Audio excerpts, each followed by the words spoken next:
Ayan, magandang umaga po sa ating lahat mga kabarangay and welcome to the Lecture 3 of the Alert to Orientation module with the topic Indicators and Conflict Issues. Ako si Angelo L. Capistrano, Local Government Operations Officer 2 ng DILG Mimaropa, Local Government Capability Development Division or ang LGCDD. At ako po ang inyong magiging resource speaker sa topic na ito. Sa lecture na ito, pag-uusapan natin ang isa sa pinaka-importanteng practical skills na kailangan nyo malaman bilang mga barangay officials. Ang kakayahang matukoy kung ang isang sitwasyon ba ay isang early warning indicator, mga tagapagpahiwatig, o isa ng conflict issue or yung mga isyong nagsasalungatan. Bakit ba ito mahalaga? Dahil dito nakabase ang tamang magiging aksyon ninyo sa inyong mga barangay. Kapag indicators, kailangan itong bantayan, i-monitor at i-analyze. Kapag conflict issue naman, kailangan na itong i-report at agad na aksyonan. Sa madaling salita, ang pangunahing tanong na lagi niyong sasagutin sa field, monitor ba ito o report? At tandaan po ninyo na ang simpleng distinction na ito ay ang core skill na mag-guide sa bawat EWPR or Early Warning and Prevention Response Decisions na gagawin ninyo bilang mga frontliners sa inyong mga barangay at local governance and peace building. Kaya naman, himayin natin ito ng mabuti at siguraduhin nating malinaw sa atin ang pagkakaiba ng dalawa. Kaya mga kabarangay, tara na at sabay-sabay tayong mag-aral sa leksyon na ito. So punta naman tayo sa ating learning objective. So bago po tayo magpatuloy, ay pag-usapan naman natin kung ano ang inaasahan nating matututunan ninyo sa pagkatapos ng lecture na ito. By the end of this session, inaasahan na una, kaya na ninyong madistinguish ang isang early warning indicator mula sa isang conflict issue at mas maipaliwanag ninyo kung bakit napakahalaga ng pagkakaibang ito sa inyong trabaho bilang mga barangay officials. Ikalawa, matututo kayong ma-identify ng mga observable indicators at conflict issues sa apat na pangunahing community categories na ating tatalakayin. Una ay ang local governance, internal migration, justice and peace and order, at social protection. Ikatlo, malalaman ninyo kung paano gamitin ang 8 prioritization criteria upang matukoy kung aling indicators ang dapat ninyong unahin, bantayan, at i-monitor sa inyong mga area. Ikaapat, magiging malinaw sa inyo kung kailan dapat nang mag-report ng isang conflict issue at kung kailan naman sapat muna na mag-monitor muna ng isang indicator. Kasama rito ang pag-alam kung anong klaseng impormasyon ang kailangan sa bawat response action. At panghuli, matutulungan kayo ng lecture na ito na mas may apply ang EWPR or yung ating Early Warning and Prevention Response sa aktual na sitwasyon at konteksto dito sa Mimaropa, gamit ang tunay na regional data at local examples. Mahalaga ang bawat isa sa 5 learning objectives na ito dahil direktang magagamit ninyo ang mga ito sa field. Kaya hinihikayat ko ang lahat na manatiling attentive, makinig ng mabuti, at isipin agad kung paano ninyo ma-apply sa inyong sariling komunidad. Now, pumunta naman tayo sa mga konsepto at proseso ng EWPR or yung ating Early Warning and Prevention Response. Mahalagang maintindihan muna natin kung bakit urgent o bakit ba kinakailangan ang training na ito at bakit napakahalaga ng papel ninyo bilang mga frontliners sa inyong mga komunidad. Tingnan natin ang ilang mga mahalagang datos. Una, ang Pilipinas ay may Corruption Perception Index o CPI score na 34 out of 100. Mas mababa ito sa global average na 43. Bakit ba ito mahalaga sa EWPR? Dahil ginagamit ng mga violent extremist groups o VEGs ang issue ng katiwalian bilang paraan para makahikayat ang ng mga bagong membro. Kapag mababa ang tiwala ng tao sa gobyerno, mas nagiging vulnerable ang komunidad sa propaganda at recruitment ng extremist groups. Sa madaling salita, kapag may frustrations at kawalan ng tiwala sa sistema, mas madaling makapasok ang impluensya ng VEGs. Ikalawa, ang poverty rate ng bansa ay nasa 22.4% na noong 2023. At tandaan ninyo ito, sa lahat ng 5 probinsya ng Mimaropa, mas mataas pa rito ang poverty incidence. Bakit ito concerning sa EWPR? Dahil ang kahirapan ay nagdudulot ng desperation at ang desperado ng mga tao lalo na kung kulang na sa oportunidad, serbisyo at suporta, mas magiging madali silang maimpluwensyahan o ma-recruit ng mga extremist groups. Kaya sa EWPR, hindi lang tayo tumitingin sa seguridad, tinitingnan din natin ang social and economic conditions ng mga komunidad. Ikatlo, ang National Action Plan on Preventing and Countering Violent Extremism or ang NAPCBE ay umabot na sa 6,724 barangays nationwide. Ibig sabihin, seryoso ang gobyerno sa pagpapalawak ng peace building and prevention efforts. Pero kahit pa may mga existing interventions na, patuloy pa rin nagbabago at nag-evolve ang risk ng violent extremism. Kaya napakahalaga po pa rin ng mga tuloy-tuloy na monitoring at reporting sa local level, lalo na po sa inyo mga nasa barangay. At ikaapat, noong 2023 ay umabot na sa 643,000 ang internally displaced persons o IDPs, ang pinakamataas na bilang sa nakaraang 6 na taon. At mahalagang tandaan, hindi ito gender neutral. Sa mga conflict-affected communities, 60 hanggang 70% ng mga IDPs ay kababaihan at mga bata. Ibig sabihin, sila ang apektado at pinaka-vulnerable sa epekto ng conflict at instability. Kaya sa EWPR monitoring, hindi sapat na tignan lang natin ang peace and order situation sa inyong lugar. Kailangan ding makita kung sino ang pinaka-naapektuhan, lalo na ang women, children at iba pang vulnerable sectors sa komunidad. At dito pumapasok ang mahalagang papel ninyo bilang local frontliners. Hindi lang para mag-monitor ang indicators, hindi lang para i-monitor ang indicators, kundi para mas maagang makita ang mga senyales ng instability bago pa ito lumala. Ayan, so this is probably the most important slide sa buong lecture na ito. Kaya himayin natin ito ng mabuti. May dalawang pangunahing konsepto na kailangan yung malinaw na maintindihan. Indicator o yung mga tagapagpahiwatig at conflict issue o yung mga issue na nagsasalungatan. At tandaan po ninyo, dito nakabase ang magiging response ninyo sa inyong mga barangay o kung kayo man ay nasa field. Una, ano ba ang indicator? Ang indicator o tagapagpahiwatig ay isang underlying condition o sitwasyong nagpapakita na may posibilidad na problema or may mga posibleng problema na nabubuo sa isang komunidad. Hindi pa ito emergency, hindi pa ito nangangailangan ng agarang intervention. Pero ito ay senyales na may gumagalaw sa ilalim. May kondisyon o environment na maaaring humantong sa conflict kung hindi mamomonitor. Kung kaya, ang tamang aksyon dito ng mga barangay o sa inyo po mga barangay officials ay i-monitor o tuloy-tuloy na pagmamasid at pagkakalap ng impormasyon. So bigyan naman natin ng mga halimbawa ng mga indicators lalo na po sa mga barangay. Ito yung mga kailangang sitwasyon na kailangan ninyong i-monitor. Tandaan, ang indicators ay hindi pa actual conflict of krimen. Mga senyales lamang ito na maaaring may namumuong problema sa komunidad.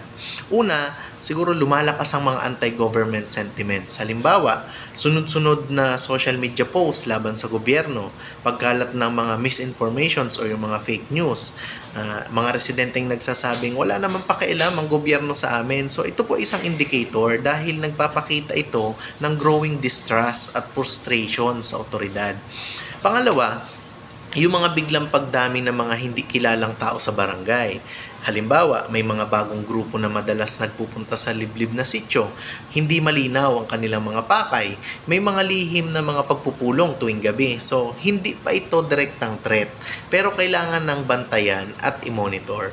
Pangatlo, siguro may mga kabataang unti-unting humihiwalay sa komunidad. Halimbawa, hindi na pumapasok sa paaralan, nagiging isolated, madalas nakikinig na lang sa mga extremist narratives online, nagpapakita ng galit laban sa gobyerno o ibang grupo. Isa po itong indicator. Bakit?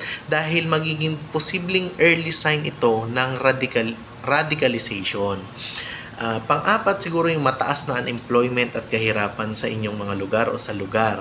Halimbawa, maraming out-of-school youth, kulang ang livelihood opportunities, tumataas ang frustrations ng komunidad. Hindi ito conflict mismo, pero ito ay isang kondisyon na maaaring samantalahin ng mga violent extremist groups para sa kanilang mga recruitment. Panglima, pagkalat ng fear o tension sa komunidad. Halimbawa, may mga residenteng takot na magsalita, may mga chismis tungkol sa armadong grupo, may mga umiiral na silent fear sa ilang sityo. Ito ay isang indicator na meron ng underlying instability sa isang barangay. Again, hindi pa ito isang krimen, hindi pa ito aktual na conflict, pero mahalaga ninyong bantayan dahil maaaring lumala kung mapapabayaan. Sa kabilang dako, ano naman ba ang conflict issue? Ang conflict issue o yung mga isyong nagsasalungatan ay iba. Ito ay isang direkta, aktual, at obserbasyon na mga pangyayari. Kumbaga, ito ay inyo pong naobserbahan sa inyong barangay. Ito na ang resulta ng mga underlying indicators na hindi naagapan o patuloy na lumalala. Sa madaling salita, hindi na ito warning sign. Hindi na ito warning sign lang. Ito na mismo ang aktibong sitwasyon na nangangailangan ng agarang responde or yung agarang response. At dito, ang tamang aksyon ay report immediately. Again po, ulitin ko po, report immediately. Halimbawa, conflict issues sa inyong lugar, mga sitwasyon na kailangan nyo nang i-report agad. Ang conflict issue ay aktwal, direct at observable na pangyayari na may agarang epekto sa seguridad o kapayapaan ng komunidad. Again, yung sinasabi ko mga kailangan yung i-report, presensya ng mga armadong grupo. Halimbawa, may mga armadong individual na nakitang umiikot na sa barangay. May checkpoint na itinayo ng hindi otorisadong grupo. May mga armado na nagdudor-to-door or iba pa. So, ito po ay isang conflict issue, kailangan na itong i-report agad. Pangalawa, yung mga actual recruitment na violence extremist groups. Halimbawa, may mga nanghihikayat sa kabataan na sumama na sa mga extremist group. May lihim na ng mga recruitment meetings. May pamimigay ng pera kapalit ng kanilang pag-anib o pagsali sa mga extremist groups. So, hindi na ito indicator lamang. Ito ay active extremist activity. So, pangatlo, direktang pagbabanta o intimidation. So, halimbawa, pagbabanta laban sa mga barangay officials, pagbabanta sa mga teachers, pagbabanta sa mga IP leaders o religious leaders, extortion o sa pilitang paghingi ng suporta, ito po ay nangangailangan ng immediate reporting. Pang-apat, siguro yung mga violent incident. Halimbawa, may pamamaril, may pagsunog ng kagamitan o yung mga kagamitan sa bahay, pananakit o kidnapping, armed encounter sa barangay. So, ito ay malinaw na conflict issue. Panglima, siguro yung mga confirmed extremist propaganda operations. So, ano ba yung mga confirmed extremist propaganda operations? Halimbawa, may aktual na napamimigay ng extremist materials, meron na silang pinamimigay ng mga propaganda gamit ang mga printed, something like that. Meron ng organized online propaganda campaign. May public pledges of support sa extremist groups. Ito po ay isa ng conflict issue dahil may direct extremist activity nang nagaganap. So, lahat po yung ating mga ginawang halimbawa, lahat yan ay conflict issues. Hindi na ito for observation only, mga kabarangay. Hindi na po ito kailangan for observation lamang. Kailangan na itong i-report agad sa tamang authorities at reporting channels. Kaya tandaan po ninyo itong pangunahing rule ng EWPR or yung ating Early Warning and Prevention Response. Pagdating sa indicators, i-monitor lamang continuously. Laging i-monitor. Pagdating po sa conflict issues, report immediately. Simple pakinggan pero napakahalaga nito sa inyong mga trabaho. Dahil bilang local frontliners, kayo ang isa sa mga unang nakakakita ng mga senyalis sa komunidad. At kadalasan, ang tamang pagdistinguish sa pagitan ng indicator at conflict issue ang maaaring makakatulong para mapagaan ang paglala ng sitwasyon bago pa ito humantong sa actual violence o instability. Kaya naman mga kabarangay, I hope na naintindihan nyo po ang pinagkaiba ng tagapagpahiwatig or indicators at conflict issues dahil sa o kaya mga nagsasalungatang ideas. Yun lamang po. Now, marami na sa inyo ang pamilyar sa Disaster Risk Reduction o DRR, lalo na sa mga early warning systems para sa bagyo, baha at landslides. Pero mahalagang maintindihan natin na ang EWPR para sa violent extremism ay ibang-iba sa natural hazard monitoring. Sa natural disasters, medyo predictable ang sistema. May scientific basis tayo. Meron tayong mga rainfall data, weather patterns, seismic readings, satellite monitoring, at kadalasan, ang komunidad ay passive receivers lamang ng warning. Naghihintay lamang sila ng advisory. Ano yung mga advisory niyon? May sinabi ng barangay na may bagyo, mag-evacuate, mataas ang posibilidad ng pagbaha. So, makikita natin na malinaw ang proseso. Pero sa violent extremism, halos kabaligtaran ang sitwasyon. Dito, ang indicators ay hindi environmental. Hindi mo sila mababasa gamit ang makina o sensor. Ang indicators dito ay human, social, behavioral at community-based. Makikita sila sa usapan ng tao, sa galaw ng komunidad, pagbabago sa behavior ng mga kabataan, mga online activities, mga tensions na nangyayari sa barangay, o mga patterns na napapansin ninyo sa araw-araw. At inyong mahalagang tandaan, walang satellite na magsasabi sa inyo na may radicalization na nagaganap, walang machine na automatic na mag-a-alert kapag may extremist influence na pumapasok sa komunidad. Kayo mismo ang monitoring system.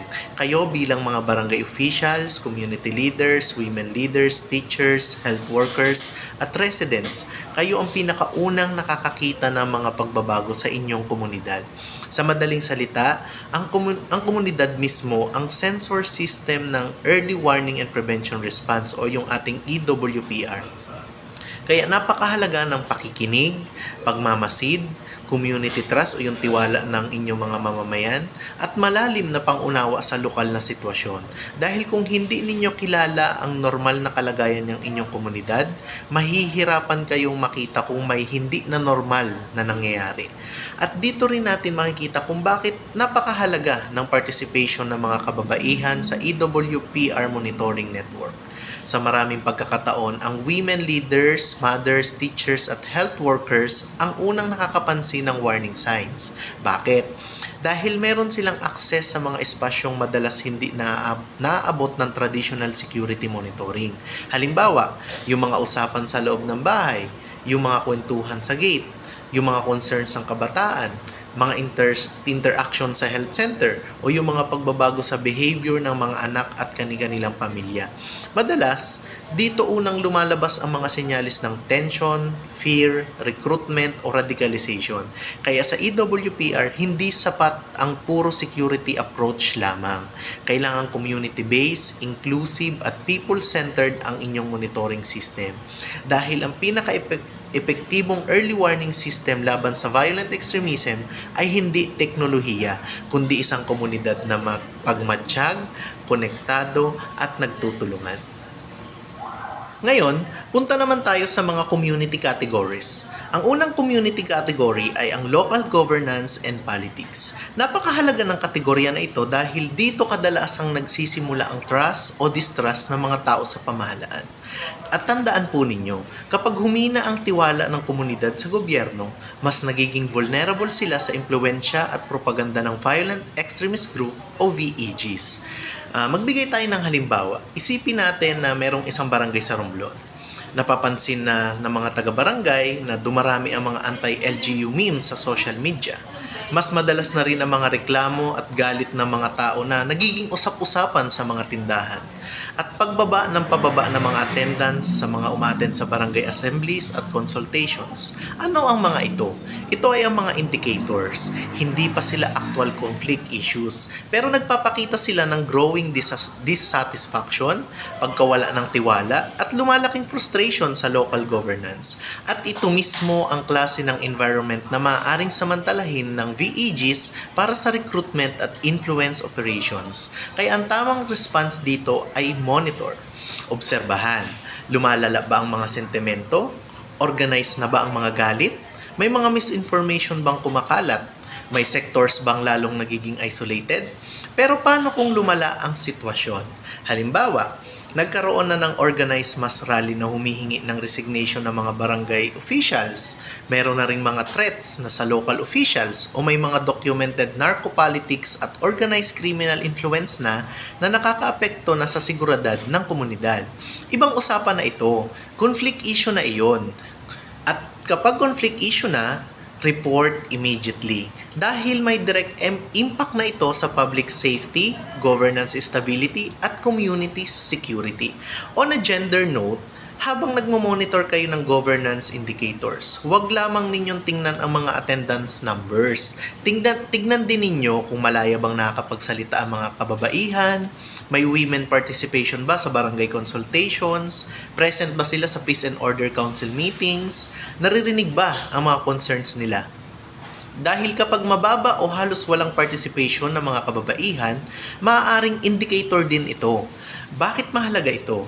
Dahil madalas, ang mga babae ang unang nagpapakita ng pagbabago sa komunidad, unang nakakarinig ng concern sa mga pamilya, at unang nakakapansin ng tension o behavioral changes. Kapag wala sila sa monitoring structures, nawawala ang malaking bahagi ng community intelligence na kailangan ninyo sa EWPR or yung ating Early Warning and Prevention Response.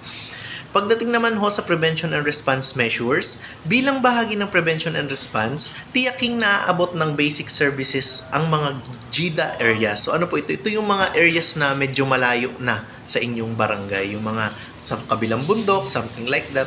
So, hikayati ng active participation ng CSOs at community groups, palakasin natin ang transparency at accountability sa local governance, at kung may mga documented corruptions or abuse, tiyakin natin itong naaksyonan sa tamang legal at administratibong proseso. Dahil sa dulo, ang malakas na local governance ay isa sa pinakamalakas na depensa laban sa violent extremism. Punta naman tayo sa pangalawang community category. Ito ay ang internal migration and displacement. Noong taong 2023, umabot sa 643,000 ang internally displaced person o IDPs sa Pilipinas, ang pinakamataas na bilang sa loob ng 6 na taon. At sa EWPR, mahalagang maintindihan natin ito. Ang displacement ay hindi lang humanitarian issue. Security concern din ito. Bakit? Dahil kapag may bigla ang paglipat ng mga tao, nagbabago ang community dynamics, access sa resources, peace and order situation, at social relationships sa loob ng barangay. At kapag hindi ito na-manage ng maayos, maaaring lumitaw ang tensyon, discrimination, exploitation, at maging recruitment opportunities para sa mga violent extremist groups. So magbigay tayo ng mga halimbawa. Isipin ninyo na ang inyong barangay ay bigla na lamang dumami ang mga pamilyang galing sa katabing lugar. Napapansin na ninyo na may mga temporary shelters na nagsisimulang mabuo, may mga reklamo na sa social media tungkol sa mga bagong dating, may mga residenteng nagsisimulang maging discriminatory o hostile, at meron na ring mga usap-usapan na nakakaubos na sila ng resources. Ano ang mga ito? Ito ay mga indicators. Hindi pa ito direct conflict, pero nagpapakita ito ng rising tension, social division, at potential instability sa inyong komunidad. Kaya ang tamang aksyon ay i-monitor. At bilang mga barangay officials, makipag-coordinate tayo sa DSWD at MDRRMO. Alamin kung saan nanggaling ang mga pamilya, bakit ba sila lumikas, at kung may existing security concerns na pinanggalingan nilang lugar, dahil minsan ang displacement ay sintomas ng mas malalim na problema. Pero kailan po ito nagiging conflict issue? Halimbawa, may forced displacement dahil sa armed encounter o may nagkaputukan doon sa kanilang pinanggalingan. May actual na harassment o violence sa evacuation areas, may reports ng recruitment activities sa loob ng IDP camps, o may trafficking at exploitation na nangyayari. Kapag ganito na po ang sitwasyon, conflict issue na ito, at ang tamang aksyon ay report immediately. So, saan pong mga ahensya ng gobyerno nating i-report? Siguro, unang-una sa PNP, DSWD, or MDRRMO, at iba pang mga appropriate agencies dahil may direct threat na sa safety at security ng ating displaced population. Sa atin naman gender and development, incorporate natin ang gender development, napakahalaga ng gender lens sa displacement monitoring. Tandaan po ninyo, sa maraming conflict-affected communities, ang majority ng IDP ng population ng IDP ay kababaihan, bata, mga matatanda, At sa mga displacement settings, tumataas ang risk ng gender-based violence o yung ating GPV.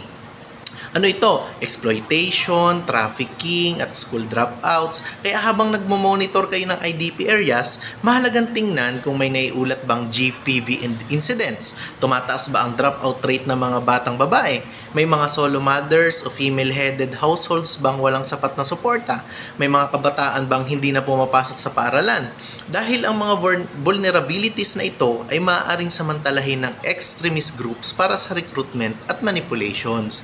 Kaya sa EWPR, hindi sapat na bilangin lamang kung ilang pamilya ang displaced. Kailangan din nating maintindihan ano ang epekto nito sa community stability, sino ang pinaka-vulnerable, at anong kondisyon ang maaaring mapaalala ng insecurity sa komunidad. Next, punta naman tayo sa ikatlong community category. Ito ay ang justice, peace, and order. Isa ito sa pinakasensitibong bahagi ng EWPR dahil direktang konektado ito sa trust ng tao sa batas, hustisya, at seguridad. Tandaan po ninyo, kapag nawawala ang tiwala ng komunidad sa justice and security institutions, tumataas ang risk ng violent extremism. Bakit po? Dahil ginagamit ng violent extremist groups o VEGs ang narrative na wala namang hustisya, pinapabayaan naman kayo ng gobyerno, kami ang tunay na makakatulong sa inyo.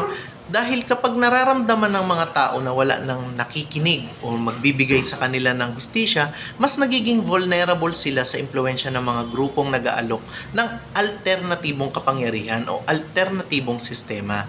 Kaya sa kategory na ito, mahalagang i-monitor ang mga sumusunod.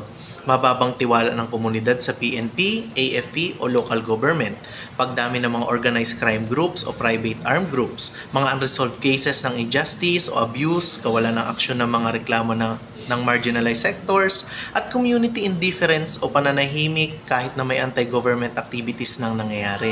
Ano po ang lahat ng ito? Ito po ay indicators. Hindi pa sila direct violent conflict, pero nagpapakita sila ng humihinang trust at sa rule of law sa komunidad. Kaya, ang gawin ng mga barangay official, monitor continuously, obserbahan.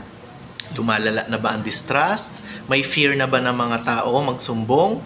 May sectors bang pakiramdam ay wala silang proteksyon? Dahil kapag hindi ito naagapan, maaaring gamitin ito ng extremist groups para makakuha ng suporta o simpatsya. Ngayon, kailan ba ito nagiging conflict issue? Halimbawa, may aktwal ng armed encounter sa pagitan ng military at non-state armed groups. May harassment o intimidation mula sa armadong grupo, may mga documented human rights abuses, o may mga actual violence na nagaganap sa komunidad.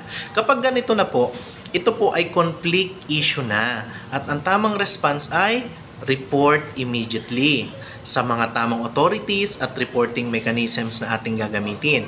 Dahil may direct threat na sa peace, safety, and security ng ating mga komunidad. On a gender note, sa EWPR monitoring, mahalagang wag lang tumingin sa armed incidents. Tingnan din ninyo ang trend ng violence against women o BAUSI cases sa inyong mga barangay. Bakit po mahalaga ito? Dahil pinapakita ng maraming studies na kapag tumataas ang domestic violence, family conflict, at unresolved vow cases, madalas senyalis ito ng lumalalang tensyon at stress sa loob ng komunidad. At tandaan, ang household level conflict ay may epekto rin sa community stability. Minsan, ginagamit ng extremist groups ang galit, frustrations, o pakiramdam ng kawalan ng hustisya para makahikayat ng mga lalaki at mga kabataan na sumama sa kanila. Kaya kapag hindi na aksyon ng ambaw complaints, walang access sa justice mechanisms o natatakot magsumbong ang mga biktima, iyan ay hindi lang social issue.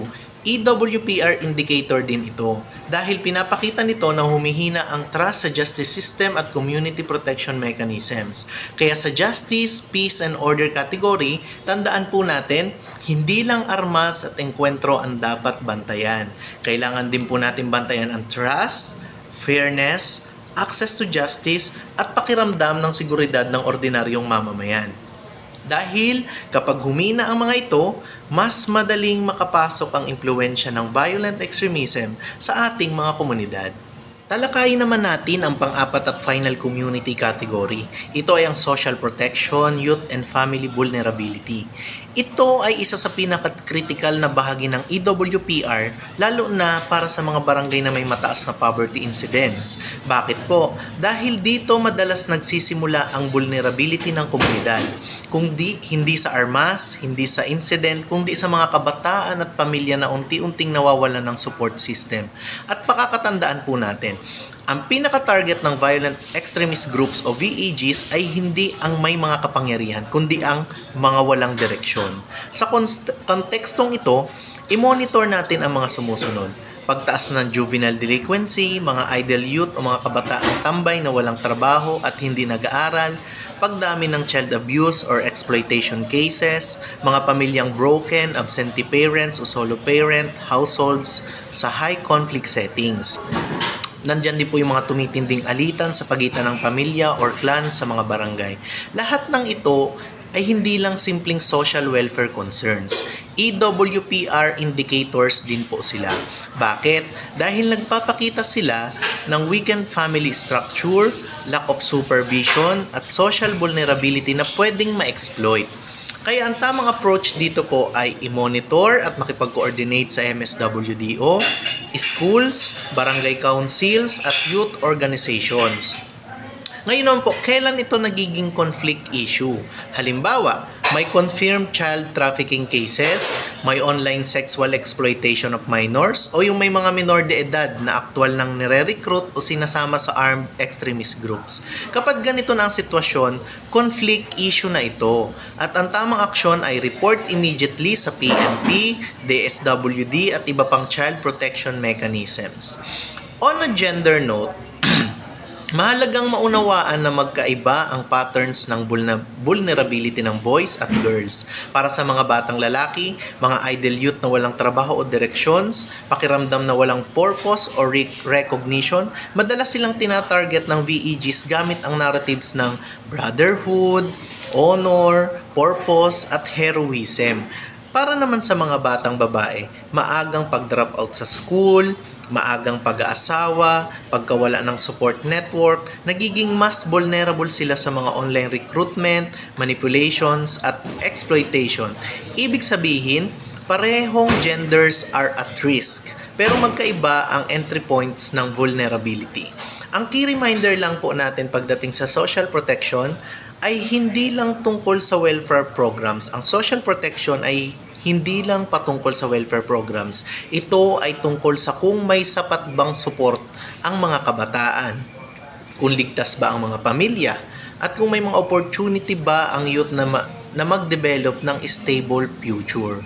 Pagdating naman po sa ating coordination and response, kaya mahalaga ang coordinated action dahil meron po tayong mga different government agencies. Andyan ang DSWD para sa social welfare and protection cases, sa MSWDO para sa local intervention programs, sa PNP para sa child protection at criminal cases, at sa schools para sa attendance at early warning detections. Sa dulo, tandaan natin na ang pinaka-effective na prevention laban sa violent extremism ay hindi lamang security response. Ito ay ang malakas na pamilya, ligtas na kabataan at komunidad na may oportunidad, suporta at direksyon. Ano naman ang gender and development pagdating sa EWPR? I-consolidate natin ang gender dimension ng EWPR dahil ito ay hindi hiwalay na topic. Tumatakbo ito sa lahat ng 4 na categories na tinalakay natin. Pagdating sa EWPR, mahalagang malinaw ito. Hindi gender neutral ang violent extremism, kaya ang monitoring ninyo ay hindi rin dapat gender neutral. Unang-una, iba ang recruitment pathways ng lalaki at babae. Sa EWPR context, magkaiba ang paraan ng pagpasok ng VEG influence sa mga kababaihan at kalalakihan. Sa mga kababaihan, mas madalas ang recruitment ay nakaangkla sa sense of belonging, emotional connection or romantic luring, promises ng community or respect, at idea ng pagiging accepted or valued.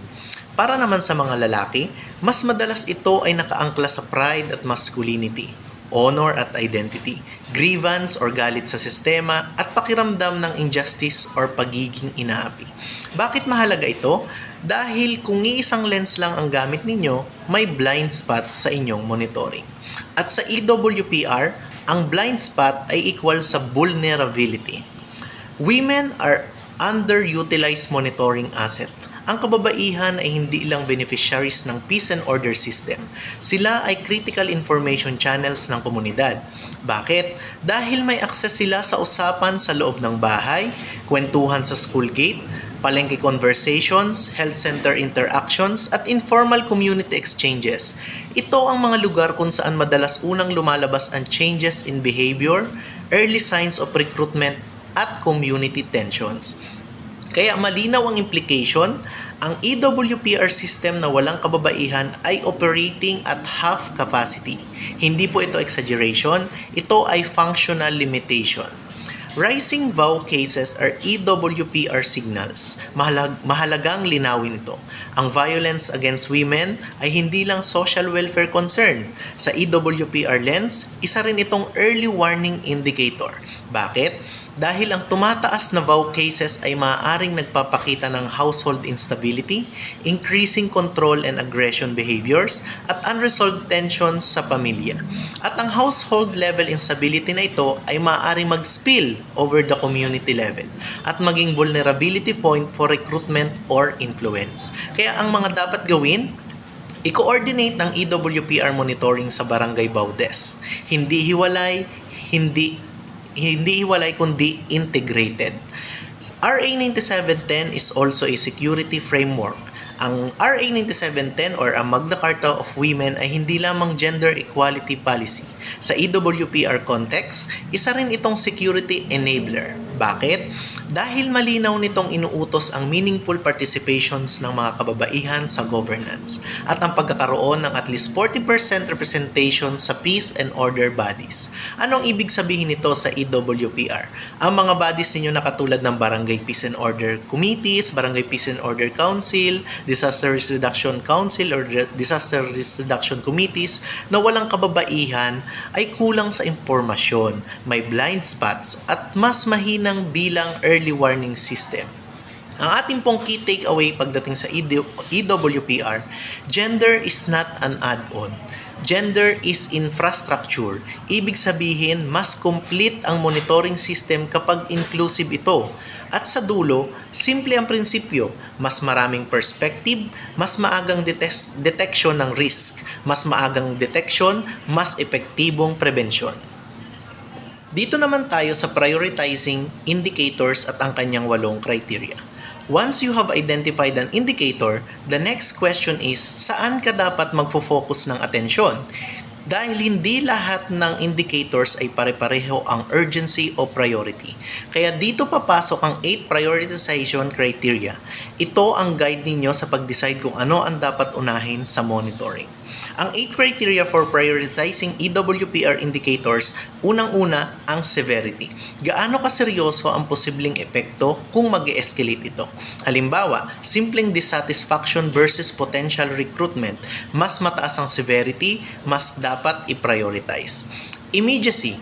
Gaano kalapit ang sitwasyon sa pagiging actual conflict? May indicators na long-term pa, at may iba naman na malapit ng sumabog. Mas urgent ang malapit ng sumabog o malapit ng mag-escalate. Pangatlo, frequency. Gaano kadalas nangyayari ang indicator? Tanungin, isolated incident ba ito? O paulit-ulit na pattern? Kapag tumataas ang frequency, mas mataas ang risk level. Pang-apat, predictability. Base sa available na data at observation, kaya ba nating i-anticipate kung mag-escalate ito? Kapag mas predictable ang escalation path, mas kailangan ng proactive monitoring. Ikalima, vulnerability. Sino ang pinaka-expose? Tandaan, ito ay ang mga kababaihan, mga kabataan, mga IP communities. Kung sila ang pinaka-apektado, mas mataas dapat ang kanilang priority. Ika-anim, ang resources availability. May kapasidad ba ang inyong barangay, ang inyong LGU at ang mga CSOs na tumutugon? Dahil kahit mataas ang risk, kung kulang ang resources, mas kailangan ng targeted monitoring at coordination. Ikapito, community perception. Paano ba ito naiintindihan ng komunidad? Mahalagang tanungin, ano ang narrative ng mga tao? Sino ang nangingibabaw ang boses? Naririnig ba ang kababaihan at kabataan sa interpretation ng issue? Dahil perception can either calm the situation or accelerate tension. Ikawalo, historical data. May similar bang nangyari dati sa komunidad? Tanungin, ano ang cause noon? Paano ito nag-escalate? Paano ito na-resolve? Dahil ang history ay madalas nagbibigay ng pattern kung ano ang sunod na pwedeng mangyari. Ang key reminder lang po natin sa 8 criteria na ito ay hindi checklist lang. Ito ay decision-making tool para sa real-world monitoring. At mahalagang tandaan, hindi pare-pareho ang urgency ng indicators sa lahat ng lugar. Kaya dapat lagi nating i-contextualize. Ano ang urgent sa Palawan, maaaring hindi urgent sa Romblon at vice versa. Huling prinsipyo po sa EWPR, mas mahusay ang prioritization, mas epektibong prevensyon dahil hindi mo kailangang i-monitor lahat ng pare-pareho. Ang kailangan ay tamang focus, tamang datos, at tamang judgment sa tamang oras. Let's make this a very operational and field ready. Kailan ba dapat i-report at kailan dapat i-monitor? Sa EWPR, mahalagang malinaw ang distinction na ito dahil dito nakasalalay ang tamang response time at safety decision making. I-report, ibig sabihin immediately or within the hour. I-report agad kapag ang nakita o nalaman ninyo ay may direct, credible, or active risk of violence or extremist activity. Kabilang dito ang una, direktang banta o plano ng karahasan, may konkreto at malinaw na threat sa tao, opisyal, o komunidad. Ikalawa, suspicious behavior linked to violence surveillance o pagtatanong-tanong tungkol sa target's presence ng armadong individual o grupo sa hindi normal na konteksto. Ikatlo, active recruitment for extremist organizations online or face-to-face recruitment, explicit invitation to join violent or extremist groups. Ikaapat, suspicious procurement or acquisition, hindi karaniwang pagbili na posibleng related sa armas, explosive o materials for violence. At ikalima, communication supporting terrorism or violent extremism. Messages, posts, or coordination that clearly shows support or planning for the extremist violence. Sa gender-based violence in conflict context, ito po yung lagi ninyong tatandaan. Kapag ang GPV or ang gender-based violence ay may link sa conflict dynamics, i-report ito sa EWPR chain and i-coordinate din sa Barangay VAU Desk, MSWDO. Lagi po niyong tatandaan, sa panahon ng GPV in conflict areas, dual channel reporting is required. Pagdating naman po sa monitor, ibig sabihin, continuously mo nyo pong itong imomonitor. Hindi agad ito i-report, pero kailangan bantayan dahil maaaring mag-escalate. Una, online extremist content o yung mga non-direct recruitment, accounts, sharing, ideological content, narratives of grievance or distrust. Ikalawa, unusual travel patterns, unexplained movement of individuals or groups, frequent trips to unfamiliar areas without clear reasons. Ikatlo, unexplained economic changes, sudden increase or decrease in financial activity. Unusual transactions without clear livelihood explanation. Ikaapat, behavioral and participation shifts, pagbaba ng attendance sa barangay assemblies, pag-withdraws ng ilang community members, pagkawala ng engagement ng youth or women groups. At ikalima, rising trends in VAU cases. Important EWPR signal ng household level instability, possible indicator ng increasing control, stress, or conflict inside homes. Pagdating po sa ating core field principle, sa EWPR, simple pero critical ang rule. Report equals immediate risk.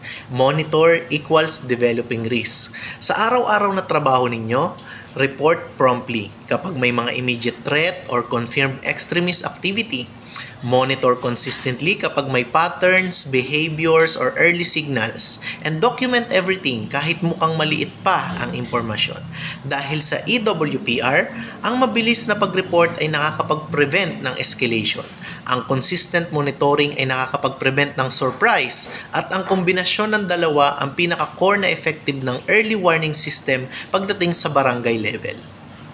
Let's bring this home literally because this is where EWPR becomes a very real for you as a barangay officials in Mimaropa.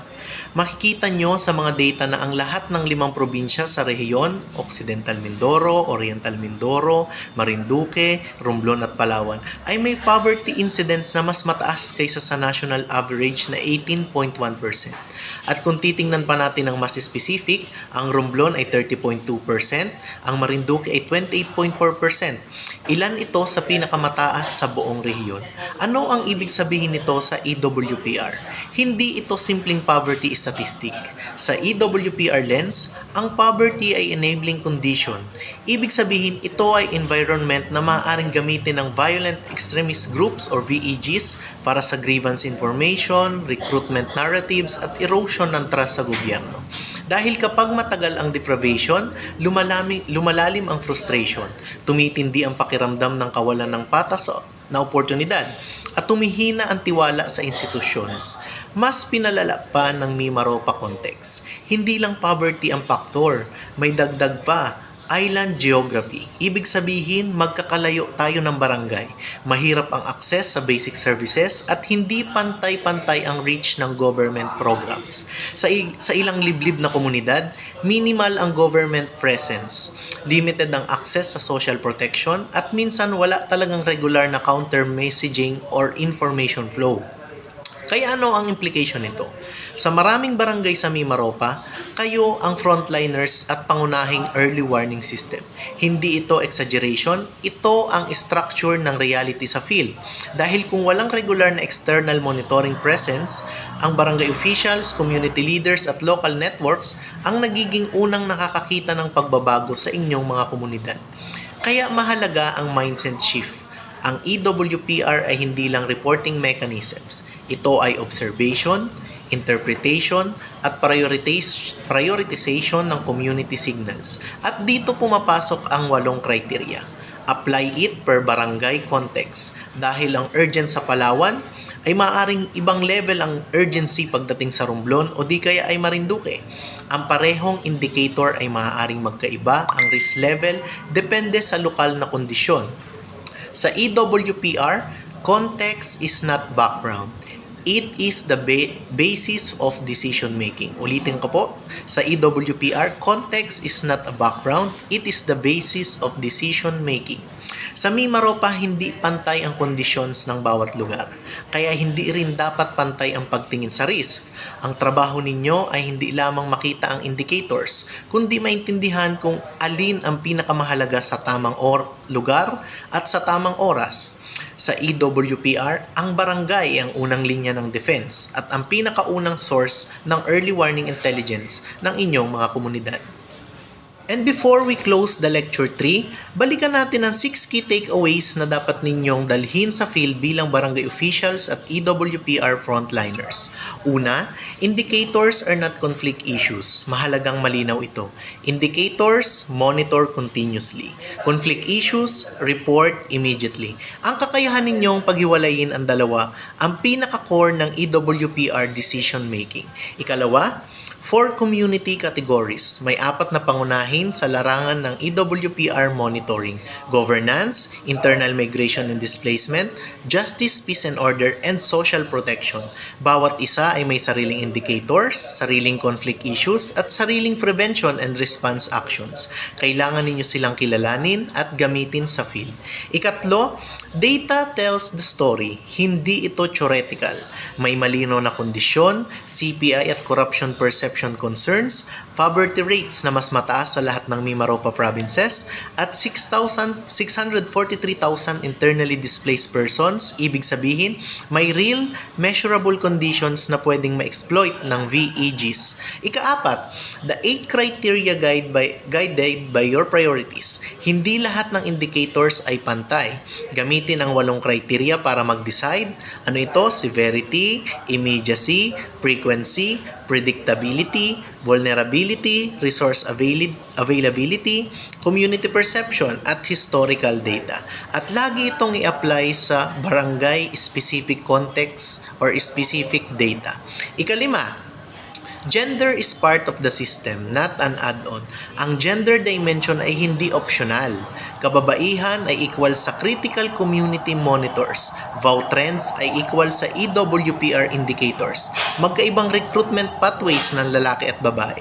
Ibig sabihin, ang gender lens ay bahagi ng core EWPR analysis. At ika-anim, you are the first line of detection. Ito ang pinaka-importanting takeaway. Kayo ang unang nakakakita ng pagbabago sa komunidad.